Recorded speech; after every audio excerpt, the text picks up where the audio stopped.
Hello and welcome back to Calculus 1 Exam 1 review. So in your infinite wisdom you chose to have an exam tomorrow. We did talk about exam a few times, and I remember I had a little list of things already on the board for you to from last week. So now we're going to go through the details of that and make sure if any questions are still lingering around that I answer those. So exam is on chapter 2 plus some PreCalc stuff, and I spell that with K's. So what do I have in the chapter 2? Well, first of all, I have the definition of the limit. And when I say that, I mean 2.7. Section 2.7, you are responsible to know that definition by heart. You are responsible to know those two graphs that I drew to accompany that definition, and to explain what's happening on those graphs with epsilons and deltas and so on. So definition of the limit plus two graphs. You have that in notes, you have that on the stream, so deal with it. Then find the limit, and that will be done in three ways. So you have the plug-in method, you have the chart, you have the graph, and you also have algebra. So algebra is 2.3, chart and graph are both 2.2. I did many of these examples. Plug-in also belongs to 2.3, but plug-in method is everywhere, so that's standard one. Number 3, infinite limits.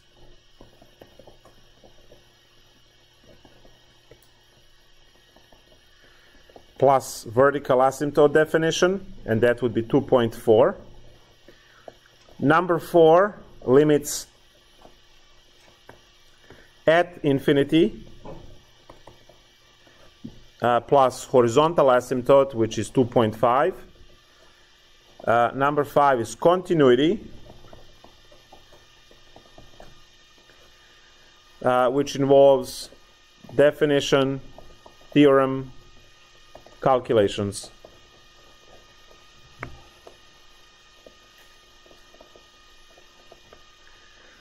So definition, theorem, calculations. There should be one problem, which would be saying state the definition of the function, right? State the definition for the limit. State the definition for continuity. What is the one-sided theorem for limits or something like that. So, it's just the ABC part of a question. It's not. So I'm not saying all of these are on the test. Some of these are definitely on the test. And it's considered a freebie question. In calculus, I try to do this early on, so you're not wasting your years and your money. In calculus, if you are trying, and I said this on day one, if you are trying to memorize every flavor of the problem, you are going to fail, because there is no way that you can memorize how to do every single situation, or for me in class to do every single situation. Calculus is worked out on functions, and there are many functions. So if I say find the limit of sine x or e to the x or x squared, well, that's actually the same question. It's asking you to find the limit, and you have to use those concepts, not dwell, well, I never did a problem with e to the x. That doesn't matter. E to the x is a function as much as x squared is a function. So what works for e to the x will work for x squared. Maybe in another way, but still the idea is that you should be learning theorems, because that is how you do problems. You should be learning definitions, because that would be the meaning of what you are working with, right? Defining the term or a concept or idea which you're working with. And if you have understanding of those two, the rest are just really slight modifications on how to apply them to a problem. So that's why calculus exams are a little bit different than what you're used to so far. In PreCalc, it was 100% calculations. Here it's going to be a mixture of freebie questions, which is state these important formulas and concepts and things, and also calculations, just like the ones that we did in class. Now, for pre-calc stuff, I'll do that in blue over here, so I'll do this way. We have number one, definition of a function. I gave you that on day one. I'm going to jump to it now. So definition of the function in red. So look for the intro to calc lecture notes if you missed the first day. It says function is a rule which assigns to each x in the domain a unique y in the range. This question is on the test 100%, and it has 4 points assigned to it. So you are welcome completely to not to learn it and then lose those 4 points because you did quizzes, so you don't need them, right? The purple stuff explains the words that are underlined which create this definition. If you drop any of the words that are underlined, clearly you are missing the point and you are ruining function definition completely. The word unique is underlined twice because if you take that's a very dangerous word. If you take that word out, definition is still valid, but for a different concept. It becomes a definition of a relation. Relation allows for multiple assignments. So circle is not a function because it fails vertical line test, but circle is a relation between x and a y. So it's a much broader concept, much more loose concept than the concept of a function. So you have to be careful. That word unique must be there in order for definition to be a definition of a function. And then I said also there's no partial credit on this particular question because, well, clearly all definitions and theorems, right, there's no partial credit on it, but then, you know, it's either 2-3 points or nothing. That's because if you mess that up, obviously, then the whole thing is gone. So for pre-calculus, we have the definition of the function, which is already in the notes, also on a stream. And then we have find an inverse.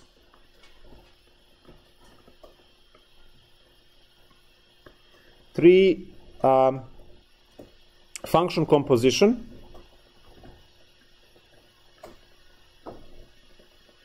That's the f of x business when you plug one function into another. Also, that will help you with difference quotient.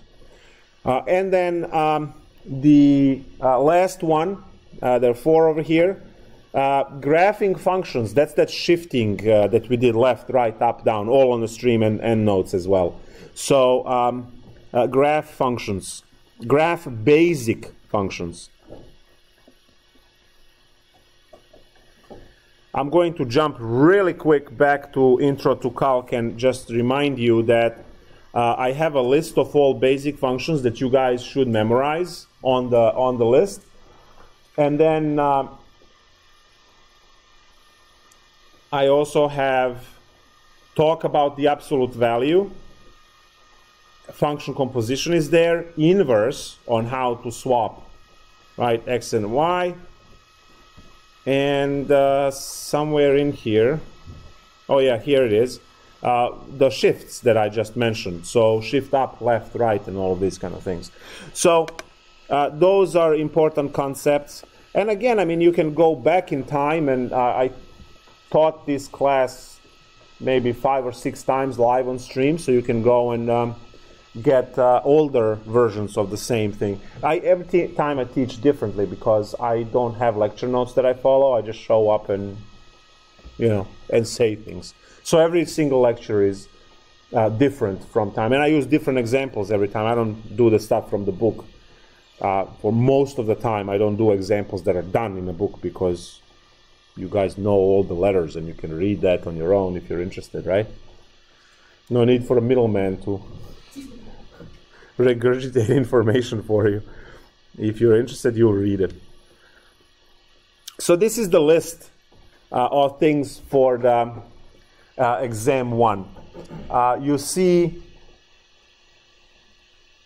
9 things. There are 10 problems on the exam. There might be a replacement problem which I discussed already on day 1 or whatever. The replacement problem can be used to replace any problem on the exam. You have to write which problem you are replacing, and you cannot write replace whatever is wrong, because it doesn't work that way. You have to tell me to replace either problem number 2 or number 8 or whatever, and then I will not grade that question at all, the one that you are replacing, whether it's right or wrong. The first thing I do is I go through the replacement questions and see for all students and check if you guys replaced anything, and I cross those problems off that you replaced without looking at them. So you will have to make that decision. There is a little place to sign. It's like a contract that you are replacing the thing, and then that's it. So this is the exam. Should take about hour 20 minutes with checking. We can extend that to hour 25 maybe. As I said, we should start about 10:45, 10:50 tomorrow with the test. If you have any questions, you can ask, right, before class or, well, right now. If you have any questions, please bring them forth, right? And I can also stay and hang out after the class if you guys have any additional questions. That is fine. So the floor is now open for your questions. Any questions, whether they're concepts, problems, anything?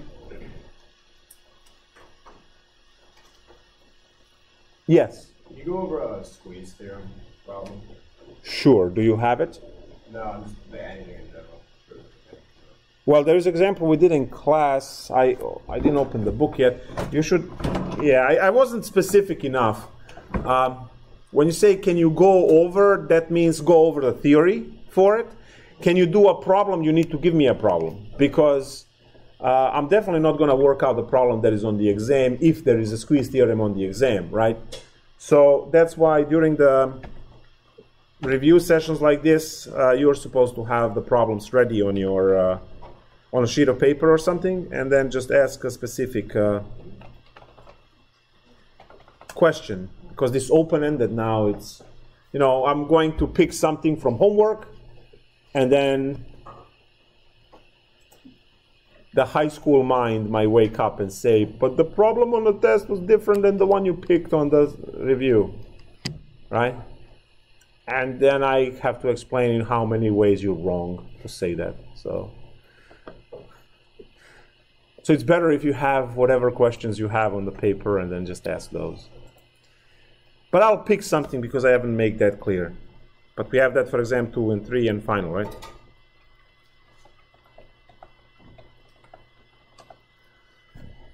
All right, I'm almost there. I just need to log in.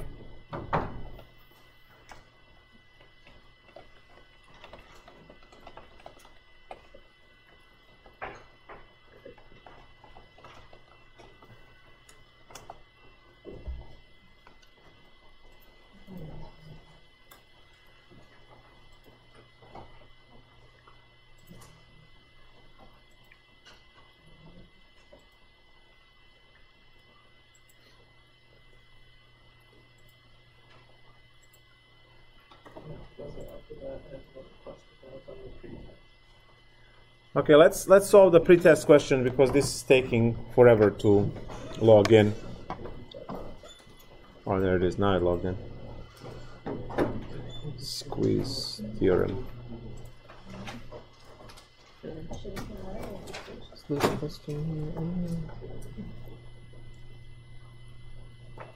Well, by the time you find that, I'm still looking for Squeeze theorem here. It's right here. Okay, got your Squeeze theorem. Oh, wait, oh. I moved it like this way. Thought it would make it look better, but no. Okay. Try to fit the whole problem. Okay. Don't worry about it. That's the answers for it too. Wait, this is so we're supposed to find the limit of this? No, this one. This. Oh. Right here. This is a extra problem. So it says for the position function.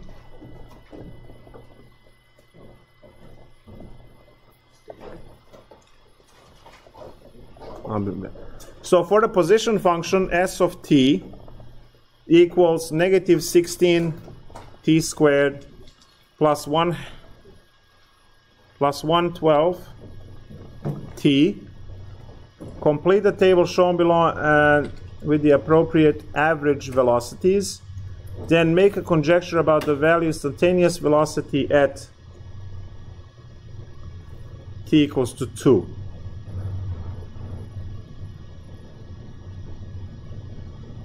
Why is this question? This is the derivative question. It's chapter 2 pretest. This question is misplaced. That's why you don't know how to do it. I will explain it quickly, but this is actually something that you would learn in 3.1, and then another 2 sections in chapter 3 are addressing this type of stuff. We are going to have 3 sections altogether in chapter 3 working on that particular question. What they're asking you is actually the derivative at t equals 2. They're asking you for speed, for velocity at t equals to 2. So actually I can answer this question because of what we did in 3.1. And it's a limiting procedure that can be done. I forgot to write the values from the chart. What are the values from the chart? So in square 1, 2, 1.9, 2. So 1 point. So 1, 2. Oh, 1, 2. Okay. 1.9, 2. 1.9, 2. Okay. 1.99, 2. Okay. 1.999. Okay. And then 49. Oh. And also, there's another one thing. So everything that says make a conjuncture, is that also derivative? No, that means just. Okay, so that's like predict the answer. Right. So we defined yesterday the slope of the secant line as f of x2 minus f of x1 divided by x2 minus x1, and this will be known as the average. This is how you calculate the average, actually. And then we defined the slope of the tangent line yesterday as the limit of the thing above, but then we, so as the limit of these things, and that was f of x2 minus f of x1, and then we changed the form of it to look like, right. So this is the instantaneous calculation, and that's actually the derivative, which is why this question is misplaced. So now what can I do? I can use the points that you see given, because what is this, right? This over here, it's going to be x1, y1, x2, y2, x3, y3, x4, y4, x5, y5. So if I do that, then I can use x1 f of x1, which is this point here all the time. I can use that as fixed, and then run each one of these separately. So I will have 4 calculations to do, because it goes these 2 as a pair, these 2 as a pair, these 2, and these 2 as a pair. So you just run those calculations, and you will get numbers here that will actually give you the velocity. And you will see that these numbers will be tending towards a certain value. And you just need to guess what value they tend to, and you're making a conjecture of what the instantaneous speed is.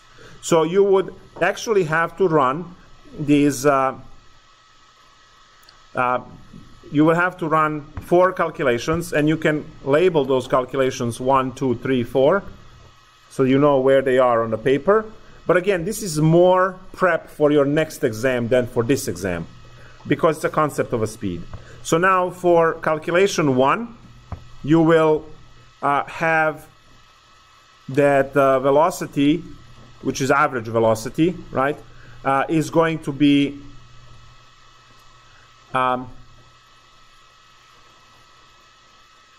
So you are using f at 1.9 minus f at 2 divided by 1.9 minus 1. Wait, is the first point 1, 2? Hmm? First point is 1, 2? No, oh no, we are looking for this, right? Yeah, answer for that one. I gotta see it one more time because something is off.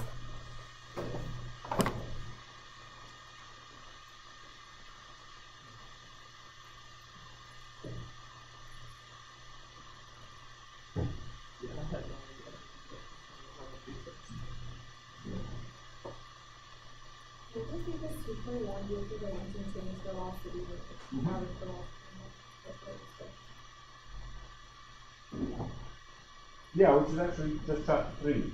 Because at that point you don't have concept of the limit, you have concept of the limit, you have nothing. That section should not be there at all. Which is why it's so late.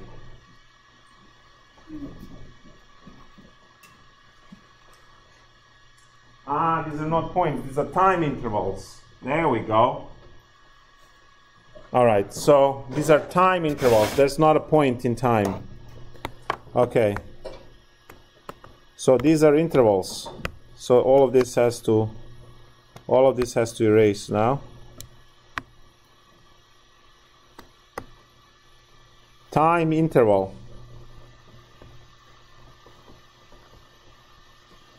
That means these are the square brackets.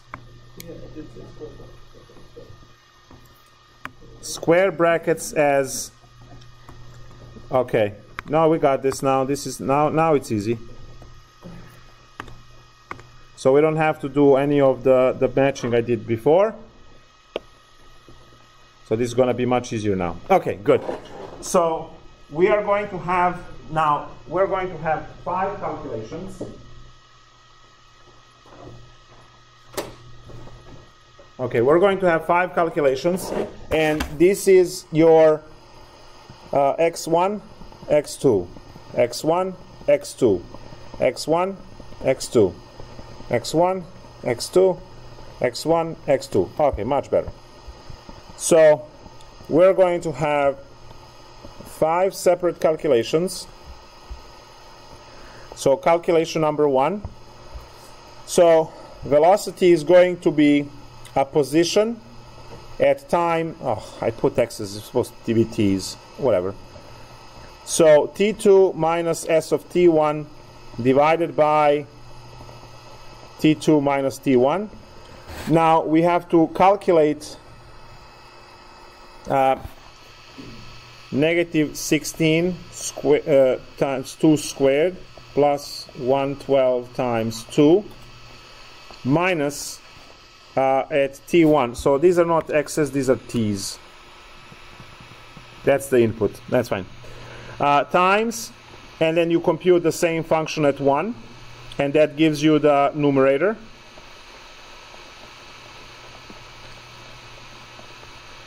And then divided by the denominator 2 minus 1. So this is 3264, so negative 64 plus 224 minus plus 16 minus 112 divided by 1, and this is going to give you the value. So this is 112 minus 48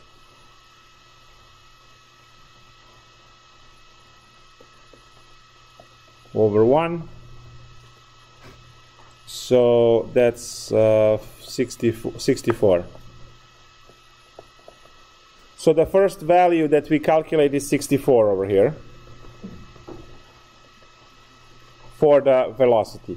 Now you do the same calculation again, except you don't get to use 1 for this part. You get to use 1.9.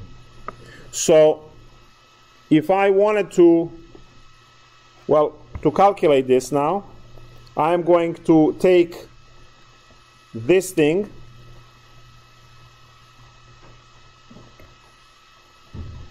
and copy it and then replace what I have to replace.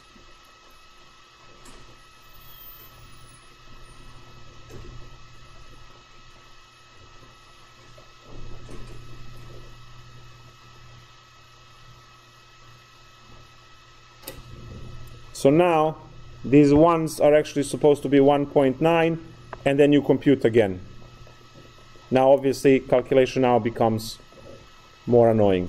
You get the new value for your you get the new value here, whatever that value is. Then you do it again for 1.99, 1.999, and that's going to give you a trend of the numbers, and you can see that as it goes to what happens to the speed. Again, this is more of a concept for later, so I wouldn't worry about something like this yet, but you definitely have to worry about this starting next week a lot.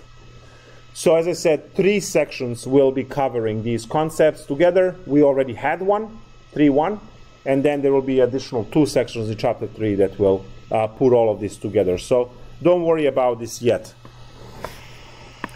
I'll just say, just do it. Right? So do the calculations. Let's take a look at the squeeze theorem.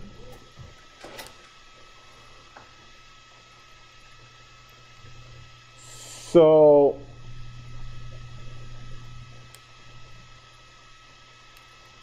the squeeze theorem is, I don't know, problem, I guess 58. You're supposed to find the limit as x goes to 0 for x squared ln x squared, right? So technically, good luck with this, because the limit, if you're trying to plug in, when you plug in 0 here, you get 0. When you plug in 0 here, you get ln of 0, which is negative infinity. Now, what is 0 times infinity? Now, some of you have in your mind, well, anything times 0 is 0. Some other people in the classroom have in their head, wait, infinity, if I multiply something by infinity, it has to be infinity, right? And you are both right. I belong to the third group as well that knows that the answer could also be 3/4 or 1/2 or 7. So when you multiply these two, anything can happen. And we are going to see that in chapter 4. When we do L'Hopital's rule and we multiply 0 times infinity, we're going to get 2/3 in one problem. And in the next one is going to be infinity. So it's going to depend on types of functions and things like that. But in the limit, they will still be giving you these kind of things. But before we get to chapter 4, is there a way to solve this limit without? And the answer is yes. It's called the squeeze theorem. So if you have some evil function that you can't figure out the limit at a certain point, if you are able to find a function that is below and the function that it's above, that all have the limit at the same point, then you essentially are squeezing your bad function in between the functions that you know how to deal. So f, g, h are 3 functions, and it's f of x is smaller than g of x is smaller than h of x. And if that's true, then the limit of f of x is smaller than the limit of g of x is smaller than the limit of h of x. All of those x's go to a. So same point. They have to go all to the same value. Whether it's 0 or 1 or whatever, right? They have to go to the same a value. So your job is to figure out so g of x is given. Your job is to figure out these two functions, the functions that will trap the already known function g of x. Now, where do we begin? We begin with understanding and that's done from function composition perspective. We start by understanding this thing. Generally, you are going to have something that it's quote-unquote bad, right? Something that you are not used to.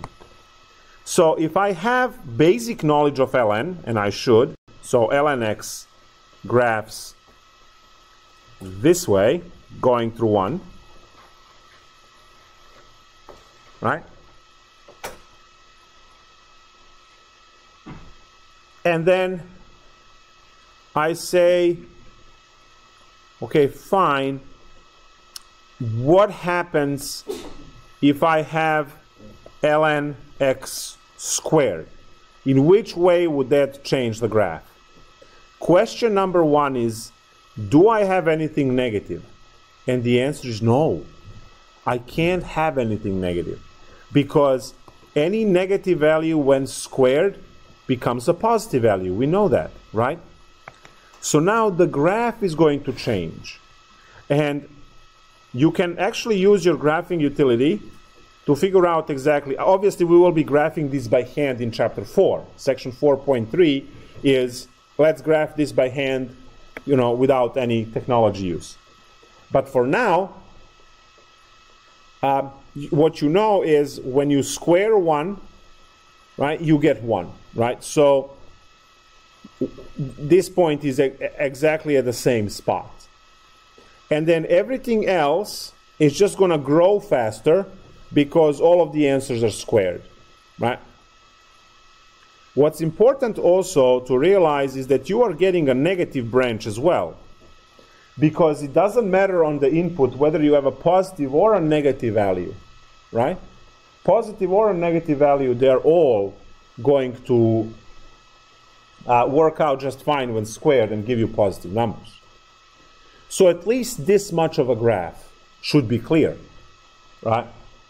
I still can't do ln of 0, but hey, at least this much is good. Now, is there a function that would bound at least this? And the answer is yes, right? I'm just trying to see if we have, no, x goes to 0. So if I draw absolute value function, we see that that's on top, right? We see that's on top. So I have my age of x to be absolute x. And if I go from below to have my f of x to be negative absolute value of x, we see that those parts are trapped in between, right?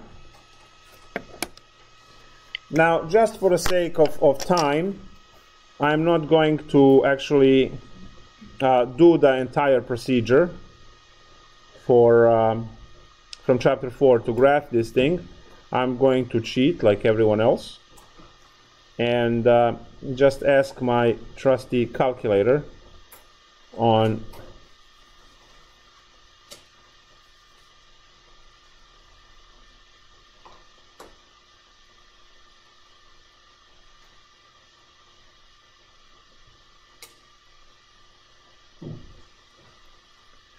and this is what the calculator says. It goes below, oops, these. So it goes like that with the open circle, right, going to, it goes to negative infinity on both of these. Now,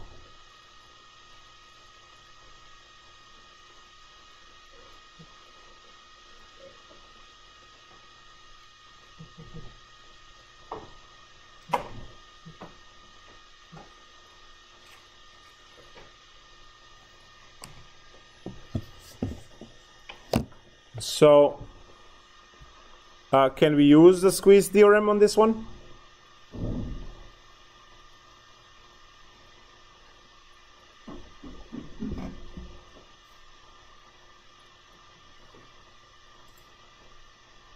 Can we?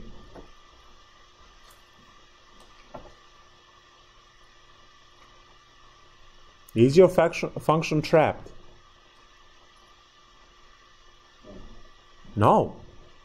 It's trapped from the top, but it's not trapped from the bottom. You see that all of this is lower than the blue part? Remember what we said. Everything has to come to a point. Right? So this was question 58. And the proposed ideas that they give do not work. They don't work because it's outside. This part over here is outside of the blue. If this blue were, let's say, a bumps like this or something, right? Then yeah, it will work. But they're not these bumps. So I have to get rid of the bumps, and it doesn't work. Let me just make sure that I have the right scaling. So cannot use squeeze theorem, which is okay. We have much cooler things in chapter 4 that we can use to solve this problem. Why? Again, this part of the function here is not trapped in between red and blue. It's below blue. And blue is supposed to be on top of that at all times, right? I mean, below. Or black is supposed to be on top of blue, whatever. If I keep the color coding, let's put it this way. That's the blue, and that's the red. So the black function has to be always below red and always above blue. That's not happening in this region here. So squeeze theorem doesn't work on this particular problem. Tough luck, huh? The problem I did in class, if I remember well, was limit x goes to 0 of x squared times sine 1 over x. Again, you have one of the evil, right, problems. So the way we dealt with that problem in class was to say that sine 1 over x is bounded by 1, which in mathematics means that sine 1 over x is trapped between -1 and +1. And then I multiplied by x squared everywhere to create the middle part to look the same as the problem. And as soon as I did that, it created the bounding functions on sides, which were -x squared and +x squared. And now, if you are to look at this, right, the red would go like that, the blue would go like this, and the black would be a sine function that goes in between, creating this point here, x equals 0, which is point where we're looking limit for. So now you have that the limit x goes to 0 for -x squared needs to be smaller or equal than the limit x goes to 0 for the bad function that we don't know what it is. Needs to be smaller or equal than the limit of x squared as x goes to 0. Now we know that the answer for this one is 0, answer for this one is 0, so therefore, right, the one that is squeezed in between must be 0 as well, because they all have to equal 0. This is some kind of standard way of dealing with these problems. But you have to make sure that the red function and the blue function are squeezing the black function in between, right? So f of x and h of x have to trap the g of x, which is the one that you are examining. Make sense? So that's the squeeze theorem, also known as the sandwich theorem. If you have a different book, might be using different words for it. So sandwich theorem is also what it's used. Any other questions as a review for exam.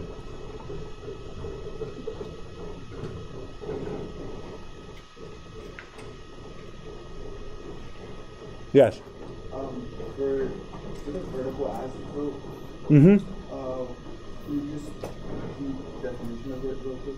Yeah. Definition is the limit. So you are supposed to check left limit or right limit, and if it gives you infinity, there is a vertical asymptote at the point you are examining. So definition for the vertical asymptote is the limit x goes to a of whatever f of x you have, but you want to do that either plus or minus, so a plus, let's say, needs to be either positive or negative infinity. And if that's true, then, so if limit equals that, then vertical asymptote at x equals a. And over here I'll just say or x goes to a minus. Sometimes you can do one, sometimes you can do the other, sometimes you can do both, right? So sometimes you can only do, like for ln, right? We know ln graph that can only be done approached from the right. So we know there is a vertical asymptote at 0 because the limit is negative infinity, but you can only approach from the right. So you can only do this one. So that's that part. Anything else? Yes? You know the definition of a limit and two graphs on limit. Yes. So we have, let me just write, so this is ln x, and we say that the limit x approaches 0 plus of ln x is equal to negative infinity. Therefore, vertical asymptote at x equals 0. So that was the idea for that one. And now definition of the limit. So for the definition of the limit, we have the long statement which is written already. It says suppose that f of x is defined for all points near a except possibly at a, then the limit, and it says the gist of it, if for every epsilon larger than 0 there exists delta large, they say number epsilon and number delta larger than 0, such that, and then you have over here that f of x minus L is less than epsilon whenever 0 less than x minus a, sorry, delta. No, x minus a less than delta. So the idea is, maybe this.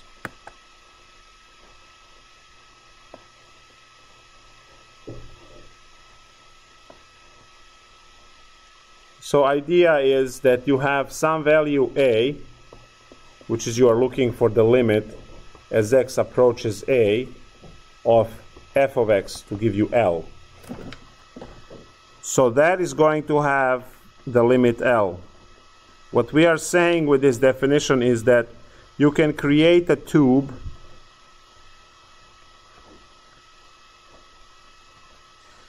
and then these are L plus epsilon and L minus epsilon. So epsilon is the difference between L and the tube, right? And then over here you have A plus delta and A minus delta, which is the width. So these are deltas, these are epsilon. So the width over there is 2 delta and the width up there is 2 epsilon. The idea is that as you squeeze over here, right, which is you are approaching A from both sides, these will squeeze because they travel on the line. And so that's the one. So you see over here, look, the difference of f of x minus L. These are your f of x's, L plus epsilon and L minus L. Those are referred as f of x. So the difference of those is smaller than epsilon, which means you are squeezing it. And then on the other side, x minus a, these are considered your x's, and here's your a. So the difference between x and a is smaller than delta, which is the difference, the distance between them. So what it means is just it's squeezing it. So as I said, you squeeze delta, so you squeeze around a, it will squeeze into L. And that's what the approach means. Now, that doesn't work for the, the other concept. I know I used 1 over x. Now I can use 1 over x squared to be different. So if I pick 0 over here, actually, you know what? It's even better if I use the step function. Let's use the step function. So you have 1 over x. Let's use the step function, the one that jumps, like your taxes or something.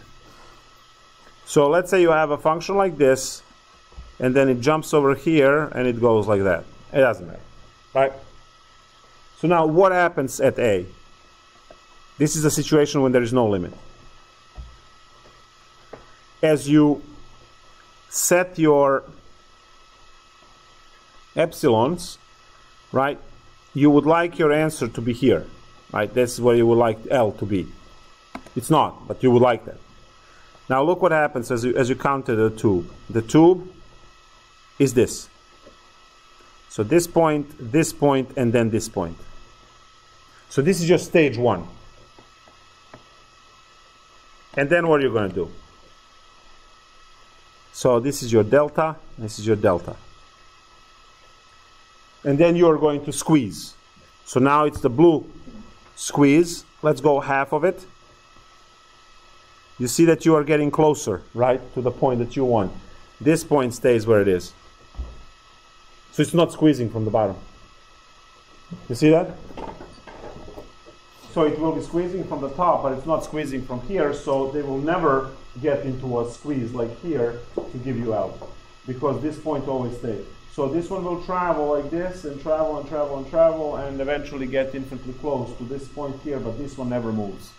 Where over here, both of these move in, and they both say it's L. Because this one, right, all these x values will produce all of these y values, which make this point go up. All of these x values here will make all of the y values go down, and that's why you get a squeeze. It's a consequence of these guys squeezing that these guys squeeze here. So that's why there is a limit there. But in this one, this point stays stationary because this is flat. There's a gap over here. So this gap can never be breached. This gap can never be closed.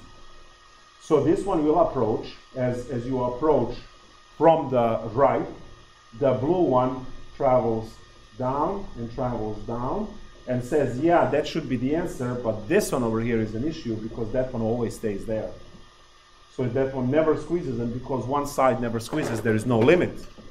These are known as jump discontinuities, and this would fail for your continuity part to fail second rule, and the second rule says that the limit must exist. It doesn't exist in this case, so this is the case where limit does not exist.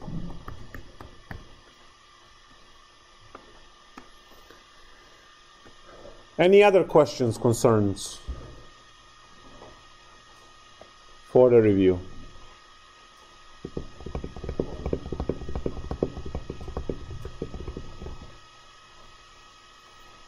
Yes. Can I do something with you? Yeah. I can make it pretty colorful. Let me see what I can do with e to the x. Nice.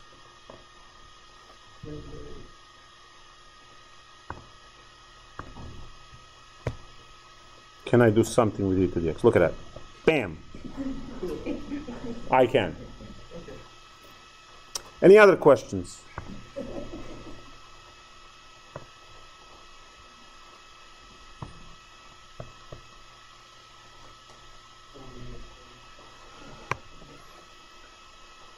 Anything else? No. On chapter 2 post test, there's like a one of the problems is like calculating the limit using the factorization formula. We can maybe go over. I'm sorry, the what?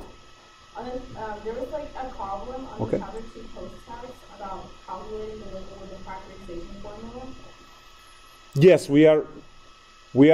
Well, yeah, we did factoring in class in 2.3, right? Maybe we go over like one of the problems on the test, like on the Sure. post-test. Sure. Do you have it? Yeah, it's like as the limit approaches, like okay, for the limit as x approaches 4, and then it's like x to the 4th power minus 256, Perfect. and then over x minus 4. Nice. Perfect. So all we need to do is to use algebra to. All we need to do is to use algebra to factor this. Let me just see if this.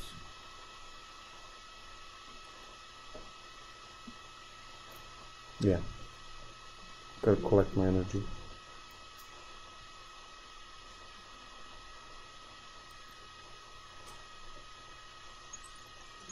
There we go. All right. So we use algebra to factor this. So limit x goes to 4. And the first thing we use the difference of squares, which would eliminate to the 4th, but it will create x squared minus 16, x squared plus 16. And I can further factor this because I have another difference of squares in there. So this is algebra factoring. I think intermediate algebra has exponents that are bigger than 2, and elementary has up to 2. So now you do the x minus 4, x plus 4, and then x squared plus 16 divided by x minus 4. And at which point you see that these guys cancel. So now what's left is, well, I can just plug in now, right? So I have 4 plus 4 is 8 times 16 plus 16 is 32. And that's the answer. So 256.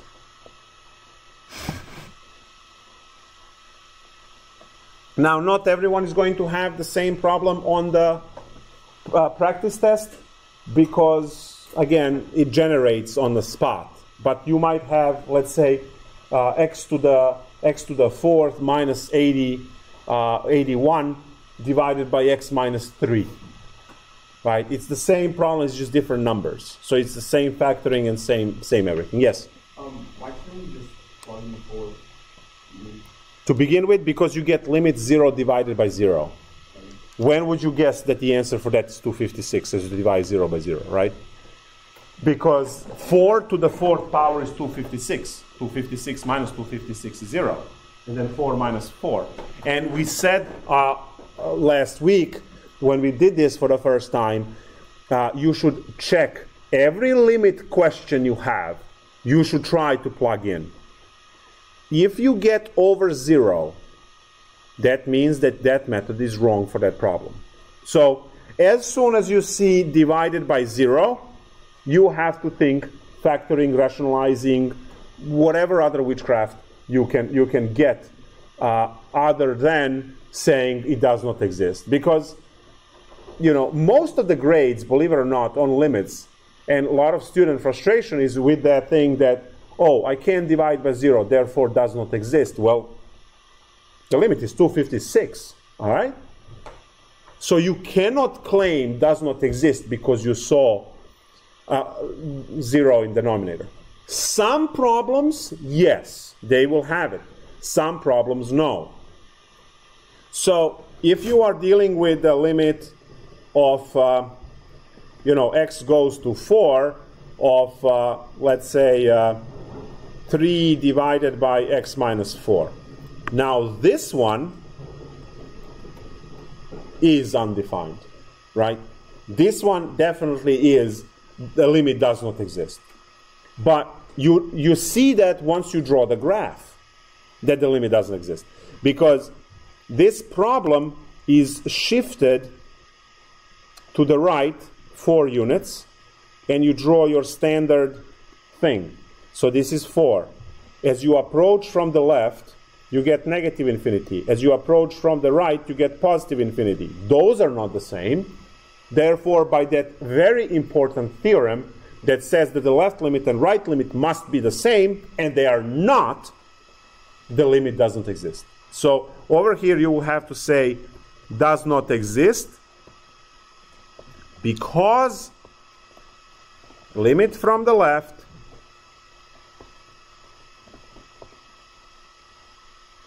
is not the same as the limit from the right. And that's the major theorem that we did. So here are the two problems, one after another. Both of them have 0 in denominator, right? Both of these problems have 0 in denominator when you plug in. The top problem had the limit of 256. The bottom problem does not exist. So you cannot make the decision, right? You can make a guess and hope you get it, all right? Right? You can make a guess, but do you want to gamble, right? Do you want to gamble? Obviously, if you don't know, you should gamble, right? That's what the people who don't know, that's what they do, right? Play lottery. Right?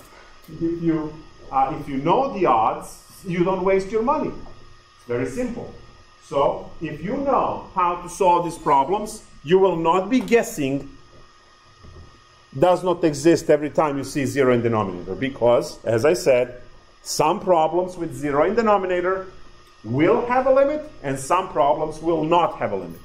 And you have to decide that by using the theorems that we did in class, which is the reason why you need to know those theorems. And the best theorem to solve all of these problems is left and right approach theorem. If the left limit and the right limit have the same number, that's the limit. If they have different numbers, limit does not exist. Just make sure you don't compute that wrongly. Cool? Any other questions, concerns regarding upcoming exam tomorrow?